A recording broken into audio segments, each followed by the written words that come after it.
What do you make of like things like Zep-Tepi and the Sumerian Kings list, where you go back in time and you have these incredible ages of some of these rulers that ruled for thousands of years?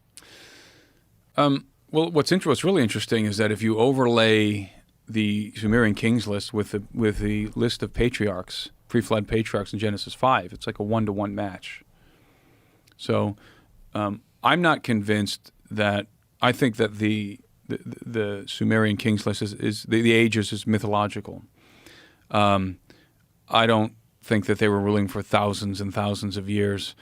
Like I said, I see this very interesting overlay over the Genesis 6 genealogy. These are the patriarchs from Adam to Noah. And specifically, I mean, these are the patriarchs who lived before the flood. The flood came in the time of Noah. And, you know, there's a lot of debate right now, especially online, and I think you've had people here on your show as well, that talk about the Sumerian story being the oldest story and being our sort of the original story of the flood and of the antediluvian world. But I have a different view of that. I think actually the oldest story is the story of Enoch. It's the Enochian story. I think that's the original story. And maybe some of this strangeness, maybe some of the bizarre things that we see and the stories of the flood and of the giants and all of that, maybe something like the Book of Enoch is actually an accurate account of affairs, of things that happen in the antediluvian world. And certainly the writers of the biblical narrative believe that. I mean, the writer of Genesis, and then obviously in the New Testament you have references to what I call the Enochian tale. And so when you think about the antediluvian world, the cataclysm that destroyed it seemingly overnight, the great civilizations that existed back then, you see a series of parallels in all the stories, all the ancient stories, whether it be the Sumerians, whether it be the ancient Egyptians, the Hebrews, the Greeks, the Romans. There are parallels in certain details. Great civilizations inhabited the earth, or at least a great civilization. That doesn't necessarily mean that they had the kind of technology that we have today. I think that's a mistake that some people make when they're thinking about the antediluvian world and a lost civilization. They think, well, that means that there were skyscrapers and automobiles and aircraft and things like that. That's not necessarily what it means. And so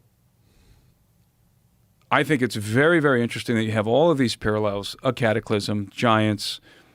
You have a fratricidal war that's discussed, for example, in you have the Vedas and some of the ancient Indian origin stories. And another component that you find everywhere is this idea that the gods descended to the earth, commingled with the human species, progenerated a race of demigods, in many accounts giants, who then governed the earth. And depending on what version of the story you're reading, they were either good guys or bad guys, leading up to the cataclysm that destroyed everything. You know, in the biblical account, the Great Flood, and other accounts record various kinds of cataclysm, right, all over the world. So the question is, I think, an intriguing question is it true? I mean, are these basic constituents of these stories, is it true? And I happen to believe that the Book of Enoch is the beginning of the Book of Enoch. The oldest portion of the Book of Enoch, called the Book of the Watchers, is the earliest account of the antediluvian world. And I don't mean necessarily the Book of Enoch that we have today. I mean the tradition of Enoch. Was there a manuscript that Enoch wrote himself? Enoch was the seventh from Adam. So he's one of those individuals on the Sumerian Kings list. I believe he corresponds to Endemoranki. I can't remember how to pronounce the name in the Sumerian name. But again, you have this overlay with the pre-flood patriarchs. You have all of these details that correspond. Now we have evidence of cataclysm. We're finding evidence of cataclysm, right? We talked about the Younger Dryas impact hypothesis. So are some of the other details true as well? Were there giants? Were there beings who descended to the earth in the antediluvian world? Did they copulate with human women? I mean, that's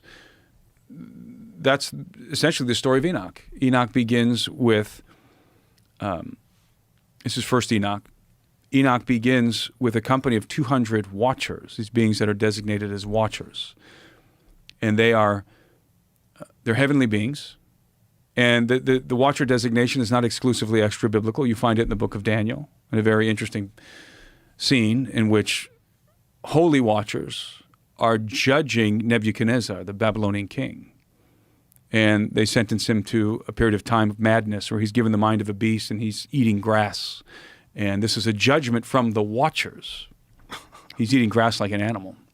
And his hair grows long, and he's basically like a beast out in the field. The haughty king of Babylon, humbled in that way. And so the watcher designation is, you find it in Daniel. But then in the book of Enoch, it's much more specific. These were 200 of these watchers. These are non-human celestial entities. You could describe them as extraterrestrial entities.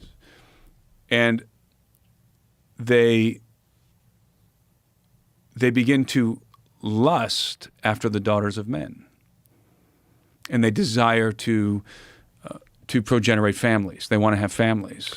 Do you think that this is a simplification of genetic engineering, and that this depiction of it is just, like the game of telephone? You're telling the old story through oral tradition for a long period of time as it gets relayed over time, post-flood.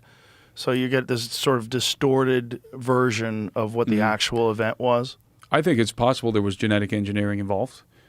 Because we certainly look different than everything else on the planet. Well, the Book of Enoch, at least the Hebrew account, both in the Book of Genesis, because there's a verse, Genesis 6, that says, "Now it came to pass that when men began to multiply on the face of the earth and daughters were born to them, that the sons of God saw the daughters of men, that they were beautiful. And they took wives of all whom they chose." There were giants, or Nephilim, in the earth in those days, and also afterward when the sons of God came into the daughters of men, and they bore children to them. These were the mighty men of old, the men of renown. That's the reference to the origin of giants and Nephilim in the book of Genesis. And so in the Bible you have these angelic beings, the sons of God, who are lusting. They're looking down at the daughters of men. They see that they're beautiful. The Book of Enoch is even more explicit. The Book of Enoch says that the angels of heaven, the watchers, lusted after the daughters of men, and they desired to progenerate families. So they descended to the earth on the summit of Mount Hermon, and they bound themselves by a pact of mutual imprecations. In other words, we're all in this together. They knew what they were about to do was going to be a very grave sin, so they bind themselves with an oath. That's why Mount Hermon has been known since time immemorial as the Mountain of Oath. Then they descended into the plains, and they began to choose wives from among the daughters of men with whom to copulate. But first, these were maidens that they intended to marry. And there was a transaction that happened, because in exchange for the maidens' hands in marriage, their fathers were given technology. So the watchers taught men the knowledge that they were already striving to learn. So that's implied in the text. It's not explicit, but it's implied, because the watchers give technology and they give knowledge, which results in technology, and they get in exchange the maidens that they desired to marry. And then they copulate with them. They have sexual intercourse with them. The women conceive and give birth to giants. And then these giants begin to terrorize the earth. They're cannibalistic. They begin to devour men. So maybe a hybrid, sort of like a liger. You know how a liger is a combination of a tiger and a lion, and it's much larger. Very large. Yeah. But they can't reproduce. Right. Yeah. So the result is you have these watchers, their DNA mixed with the DNA of human women produces giants. And this story, by the way, is attested in the Dead Sea Scrolls, not just in the Bible, not just in the Book of Enoch. The Book of Enoch, of course, fragments of it were discovered among the Dead Sea Scrolls. But you find You find this story in, for example, you find it in the Book of Giants, the Book of Jubilees, the Genesis Apocryphon, and other texts as well. And so this story, as bizarre as it is foundational to Hebrew cosmology. This is what the ancient Hebrews believed literally happened. Like this was in their minds, this was a historical event. You go back in time, you go into the antediluvian world, the world before the flood. What do they envision? They envision the Watchers, these gods living among men, copulating with human women, giants who were cannibalistic, and then God decides to intervene because the giants it's a very bad scene on planet Earth, and people begin to cry out, petition heaven.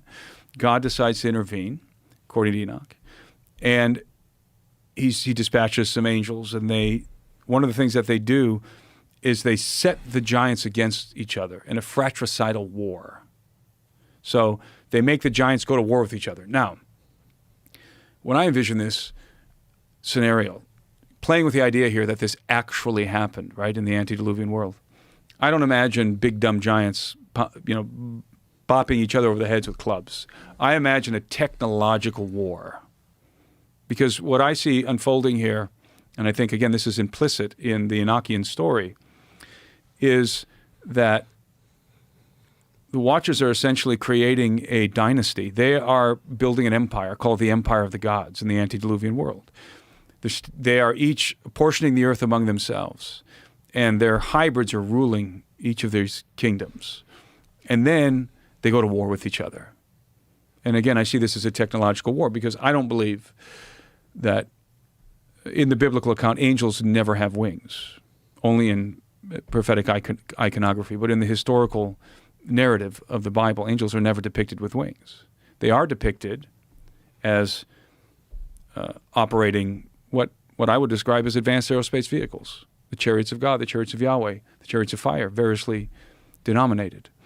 And I think that these are vehicles of conveyance. And so the Watchers, when they descended to the earth, I think they descended to the earth in some kind of a vehicle, like that, right? So they would have the knowledge, and there would be some technology. And so when their offspring, the giants, went to war with each other in this fratricidal war, it would have been a technological war. Now, the reason why I say that is because you have the story of the Watchers as chronicled in the Book of Enoch, but then overlay the story of Atlantis. You have the same story. So, of course, the story of Atlantis comes to us from Plato's Timaeus and Critias dialogue. And he has Solon of Athens traveling to Egypt and interfacing with the priests of Sais. And they tell him, you don't have any history that's hoary with age and so forth. And then they begin to relate to him the story of Atlantis, because they told him that his ancestors were remarkable people. They were the Athenians, and only they could resist the warlike Atlanteans, right? And then we get the story of Atlantis. How does the story of Atlantis begin in Plato's dialogue? Well, it begins with the gods apportioning the earth amongst themselves. That's how it begins. So here are the gods divvying up the earth. They're going to create what I, again, describe as an empire of the gods. They're divvying up the earth, and each one is going to take a portion of the earth for himself. Poseidon, Plato tells us, gets the area of Atlantis. And what does Poseidon do?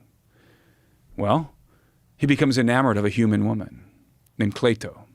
He takes her to wife. He copulates with her. She gives birth to 10 hybrid sons who become the kings of Atlantis. And I think there's reason to believe that they were giants in the myths. Atlas, for example, was chief among them. So you have these 10 hybrid sons ruling over Atlantis. Then what happens? Then you have, and presumably the other gods did the same thing in other parts of the world, right? They went out and married human women and gave birth to hybrid offspring, which is, of course, what happens in Greek mythology with a lot of these gods. They progenerate hybrid offspring. Then you have a war that breaks out. The Atlanteans become very warlike. They go on a campaign, and they're steamrolling everybody in their way until they get to the Athenians. And they're locked in this conflict. So I'm hoping people are picking up the parallels here with the Book of Enoch, with the story of Enoch. And in the midst of this conflict, what happens? Cataclysm ensues. Atlantis, but not just Atlantis. Atlantis, in the insinuation, is everybody gets destroyed in a cataclysm that erupts suddenly. And Atlantis is consumed in the waves and is no more. Well, the whole point of the Egyptians, when they're telling this story to Solon, one of the points that they're trying to convey to Solon is there have been many cataclysms, world-ending cataclysms. And every time a cataclysm happens, we have to start over like children, right?